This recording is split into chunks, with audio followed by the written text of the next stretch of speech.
வணக்கம், welcome to my channel 4 seasons. நம்ம பொதுவாக மணத்தக்காளி கீரையில் பொரியல் பண்ணுவோம், இல்லை பருப்போடு சேர்த்து கூட்டு மாதிரி பண்ணுவோம், இல்லாட்டி சூப் மாதிரி வச்சு சாப்பிடுவோம் இல்லைங்களா. நான் இன்றைக்கி டிஃப்ரெண்ட்டாக இதில் துவையல் பண்ணியிருக்கேங்க.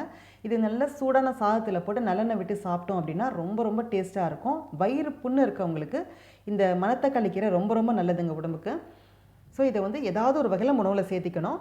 நான் அந்த கீரையை நல்ல ஒரு கைப்பிடி அளவுக்கு அலசி எடுத்து வச்சுருக்கிறேன். இது கூட சேர்த்து அரைக்கிறதுக்கு தேங்காய், ஒரு சின்ன துண்டு புளி, காரத்துக்கு ஒரே ஒரு வரமிளகாய் வச்சுருக்கேன். பூண்டு சின்ன பல்லாக இருக்குன்னா ஒரு 5-6 பல் எடுத்து வச்சுருக்கேன். 1 ஸ்பூன் அளவுக்கு உளுந்து, 1 ஸ்பூன் அளவுக்கு கடலைப்பருப்பு, அவ்வளோதாங்க.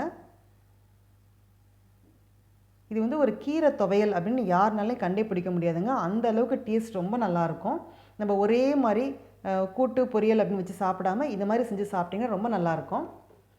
ஃபஸ்ட்டு எண்ணெயில் உளுந்தியும் கடலைப்பருப்பையும் நல்லா கொஞ்சம் சவக்க வறுத்துக்கலாம். மிளகாய் உங்கள் காரத்துக்கு தகுந்த மாதிரி போட்டுக்காங்க. அதே மாதிரி புளியும் இந்த எண்ணெயில் வதக்கிறப்ப கொஞ்சம் சாஃப்டாக ஆகிக்கும். புளி அரைக்கிறப்ப நல்லாயிருக்கும். பூண்டு, இது எல்லாமே நல்லா வறுப்பட்டதுக்கப்புறம் கீரையை சேர்த்துக்கலாம். இந்த கீரை நல்லா வெந்து வதங்கணுங்க. அது இந்த பச்சை வாடை போகணும். நல்லா பொறுமையாக சிம்மில் வச்சு வதக்குங்க. ஒரு 5 நிமிஷத்தில், அதிகபட்சம் 5 நிமிஷத்தில் நல்லா வதங்கிடும். கொஞ்சம் பொறுமையாக வதக்கிட்டோம் அப்படின்னா அந்த வெடுப்பு வாடை, அந்த பச்சை வாடை இல்லாமல் சட்னி ரொம்ப டேஸ்ட்டாக இருக்கும்.